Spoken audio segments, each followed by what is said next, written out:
I know you guys are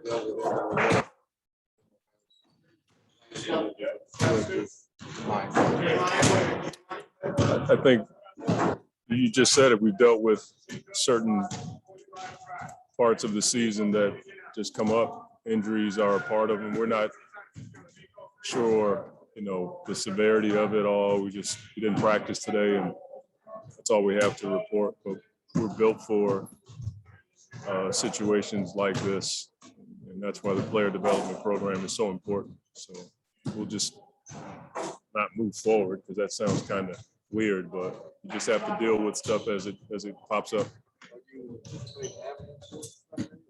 No, I'm not gonna get into that part, but just gotta wait to see until we get more information about what it really is. You just didn't practice today. It's the same thing. I mean, so many things are out of your control. COVID has changed a lot of, almost every team has had a COVID issue, if not all of the teams. I haven't kept track, but we've had it. So I understand that dilemma for Clippers, but they've played with Paul George for, I think, like 50 plus games, I think, right? So if any team is used to it, it's them. What did you think of New Orleans the other night? The game or the city? How they played. How New Orleans played. You got to be specific with the media, man. You never know how it's. I apologize. I just think it shows the importance of home court with one game. And then CJ's ability to just make tough shots. That was pretty evident. And then they've had guys step up that in the preseason you probably didn't even know if they were going to play, from Herb Jones to Alvarado. They play two bigs, and they still have one all-star and one unofficial all-star in CJ that can get it done. Then Valanciunas is a load. So they have depth and they have a rhythm. They played well for a while. Willie's done an amazing job of just keeping that group steady. You saw how hard they play, even when San Antonio tried to make a run. The 50-50 ball element was in New Orleans' favor. But I just saw the importance of having home court. When you got to win one game, just being in front of your fans can be huge. Willie's in one of those situations where he's had to play 3 rookies this year. They all played well. How challenging is that? It's hard. I mean, sometimes you're forced to do it, and then sometimes a guy like Herb Jones steps on the scene and you're like, that kid's gonna play. And I remember Willie saying that early in the year. He saw him playing in pickup and he saw him in training camp, and he's like, he's gonna start. And he was just waiting to see if it would happen, and then slowly but surely here he is. He's probably one of the best defensive players in the league as a rookie, which is really, really hard to do. But I think, we dealt with that. They weren't rookies, but they were rookies in our program when we had Mikal, and then we had Cam. Having young guys like that, Javon, it gives you the ability to build confidence in them early. And sometimes you're forced to build confidence in those guys. But some of these young players are built for it. They're ready for the opportunity. They may get jammed up in some situations, and we saw some of that last year with our young guys in the playoffs. But I think they have to go through that to get to their full potential. With the prospect of a series against New Orleans, you look forward to the first playoff series against Willie, or is that not so much as considering your relationship that one's going to be coming home for the series? I can't do that. There's too many things that have to happen, and we're going through the processes of trying to figure out how we're going to approach both teams, so that to narrow it down and say I'm looking forward to playing one of them right now. I just can't do that. But I do understand the question. I mean, it's pretty it's an emotional tie, and Willie was here, and I've known him for don't know, 20 years now or so. But either team, I'm looking forward to just getting on the floor and playing against another team. We've been getting after each other now for a week.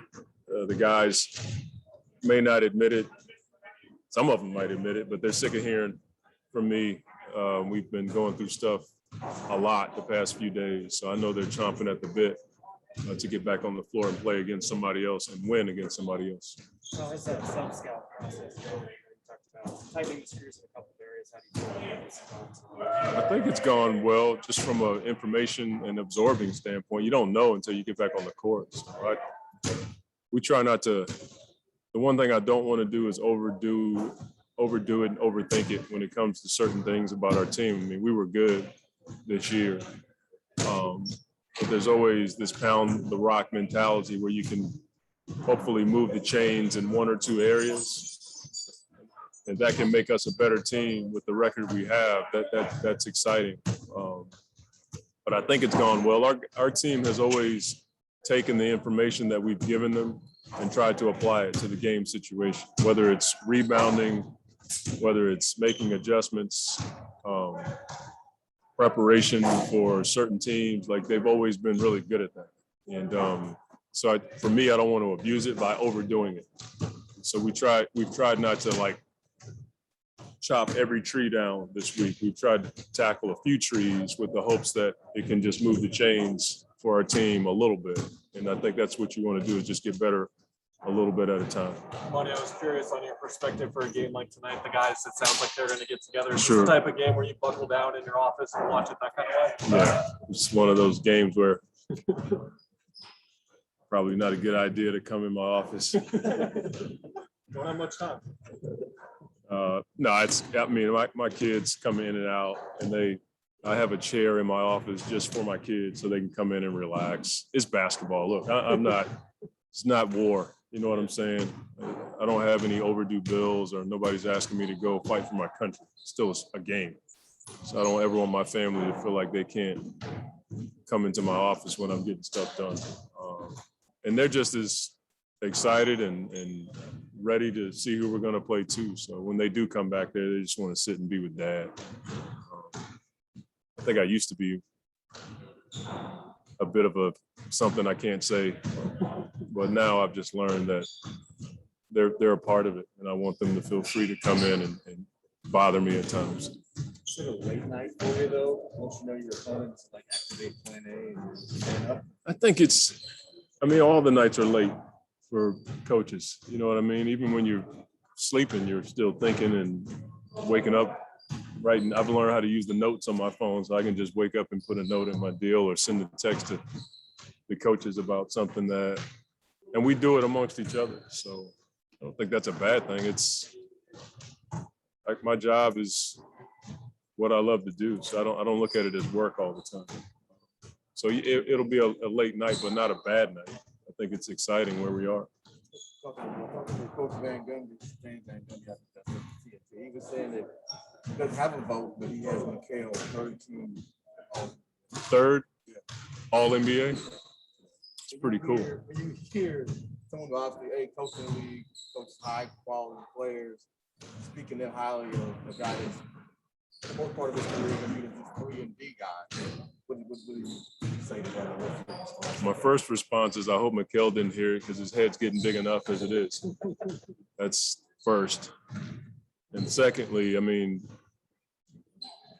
both brothers call it like it is. You know what I'm saying? And Jeff was my coach almost 30 years ago. And you can imagine what I heard. You know, it was black and white and to the point. So when Stan comes out and says something like that, you have to respect it, because those guys don't pull any punches. And I think they respect the fact that McHale has developed from a young player to a really good 3-and-D guy to now a really good all-around player who is pushing an all-star here soon. So yeah, I'm grateful for those kinds of comments for our guys, because it means a lot for the organization, and I know it means a lot to McHale. McHale kind of downplays this in front of us. Yeah.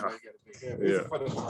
He downplays that kind of stuff. That does he fully understand his value and his importance. I think he does, but I think he does it. Look, I joke about him having an ego and a big head, but that's my way of just needling him. That young man is one of the hardest working guys I've ever seen in my life. And I've been around for a minute. I don't know if anybody, I can't say who's number one, but I know he's at the top of the list. And that's enough said. You know what I'm saying? He's worked for everything he's gotten. He comes into the gym, even if he has a bad night, he comes into the gym the next day with same attitude, same respect for the game and his teammates. What more can you ask for in a player? I wouldn't be in this position if I didn't have a guy like Mikhail with me every night. There you go. With Willie, just one more there. How much would you talk to him during the season? Willie? Oh, we talk a ton. One, he's my friend, you know, and he and I are still close. And a lot of times we don't even talk about basketball. You know, it's talking about Ross and Aaliyah and Mason. We're talking about my kids. And then when we do talk about basketball, it's rarely X's and O's. It's typically just talking about certain situations that we're, you know, just looking for some help with. I relied on him a ton. I mean, we didn't have Willie here the first 2 years, our program wouldn't be where it is. He was foundational for us. So I talked to him a lot, he and Tara. Thanks, Coach. All right, thank you. Text him the night afterwards.